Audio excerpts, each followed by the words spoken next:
ភូមិខ្មែរចំនួន6ក្នុងខេត្តបន្ទាយមានជ័យត្រូវបានយោធាហ្វាស៊ីថៃព័ទ្ធយកដោយទូកុងតឺន័រនិងបន្លាលួស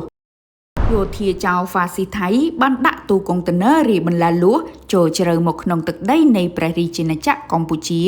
ដោយព័ទ្ធយកភូមិចំនួន6នៅក្នុងខេត្តបន្ទាយមានជ័យហើយដែលសកម្មភាពនេះវាបានរារាំងពលរដ្ឋជនស៊ីវិលខ្មែរចំនួន3076គ្រួសារស្មើនឹងមនុស្សចំនួន11250នាក់មិនឲ្យចូលទៅរស់នៅក្នុងផ្ទះសម្បែងឬប្រកបរបរក្នុងភូមិឋានស្រែចម្ការច្បារដំណាំឬសត្វចិញ្ចឹមវិញបានឡើយនេះបើតាមការបញ្ជាក់របស់អភិបាលខេត្តបន្ទាយមានជ័យឯកឧត្តមអ៊ុំរាត្រីប្រាប់ទៅកាន់ឯកអគ្គរដ្ឋទូតឥណ្ឌាប្រចាំកម្ពុជាបើតាមអាជ្ញាធរមូលដ្ឋានបញ្ជាក់ប្រាប់ប្រព័ន្ធផ្សព្វផ្សាយថា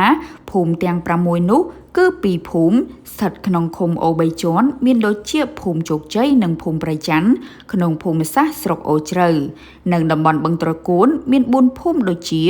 ភូមិបន្ទាយមានរិទ្ធភូមិផ្លូវបំបែកភូមិសាមគ្គីមានជ័យនិងភូមិបឹងសំរោងក្នុងឃុំគោករមៀតស្រុកថ្មពួកបច្ចុប្បន្នពលរដ្ឋរងគ្រោះទាំងនេះកំពុងបន្តស្នាក់នៅក្នុងមណ្ឌលសុវត្ថិភាពដែលអាជ្ញាធរបានរៀបចំនិងមួយចំនួនស្នាក់នៅផ្ទះសាច់ញាតិរីឯព្រះសង្ឃបន្តគង់នៅវត្តផ្សេងពីវត្តរបស់ព្រះអង្គដែលមានសុវត្ថិភាពខណៈដែលរាជរដ្ឋាភិបាលកម្ពុជាកំពុងសាងសង់ជំរកបណ្ដោះអាសន្នជូនដោយយកចិត្តទុកដាក់ពីសុខសុវត្ថិភាពសុខភាពអនាម័យបរិស្ថានហើយការសាងសង់នេះរាជរដ្ឋាភិបាលនឹងខិតខំធ្វើឲ្យសម្រេចមុនរដូវវស្សាមកដល់នាពេលខាងមុខ